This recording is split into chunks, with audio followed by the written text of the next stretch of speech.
In our never-ending effort to have the Munger Book Club surpass the Oprah Book Club, I was wondering if you could make some recommendations. The second is, it seems that with the pharmaceutical industry earlier, that the threat of government regulation or government appropriation of those cash flows led to a reasonable market opportunity. And the same thing with Sallie Mae. And I'm wondering if you feel that that's going on with the tobacco industry now.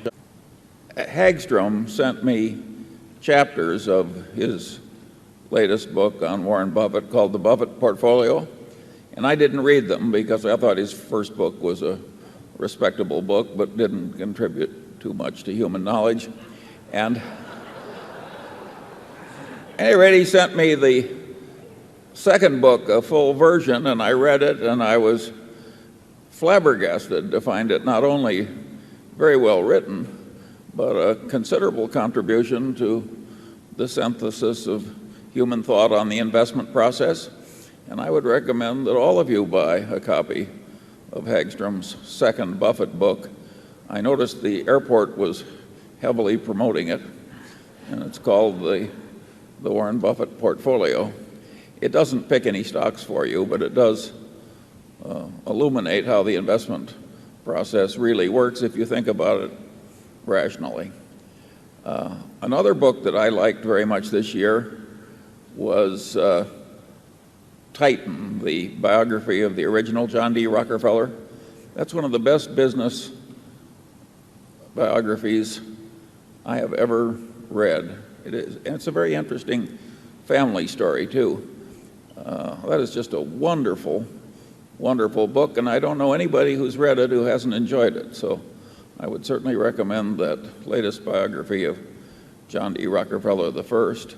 The third book is sort of a revisitation of the subject matter of the book I recommended a year or two ago called Guns, Germs, and Steel, which was a physiologist's view of the economic history of man. And it was a wonderful book. And much of that same territory has now been covered by an emeritus history professor from Harvard who just knows way more economics and science than is common for a history professor.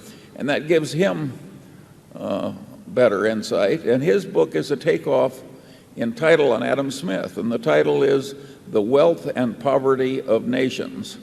And the guy's name is Landis. So I would heartily recommend those three books. Now, what was the third question? The other question was about tobacco and pharmaceutical. Oh, tobacco. Mm-hmm. I don't know about Warren, but I think the legislative threat to tobacco is serious, and I haven't the faintest idea of how to predict it. Yeah, I would say that there's no comparison between the threat to tobacco currently with the threat to pharmaceuticals in 1993, that the problems of the tobacco companies are of a far different order than the problems of the pharmaceutical companies. Nobody was against pharmaceuticals. They were just had different ideas about maybe pricing and distribution and all of that. But tobacco is a different story. So, I mean, tobacco companies, well, you can figure it out for yourself. In terms of books, I would recommend. Many of you may have read it, but this goes back more than a year. But I would, if you haven't read Katharine Graham's autobiography, it is one terrific book. It's a very incredibly honest book, and it's a fascinating story. I mean, it's a life that's seen all kinds of things in politics and in business and in government.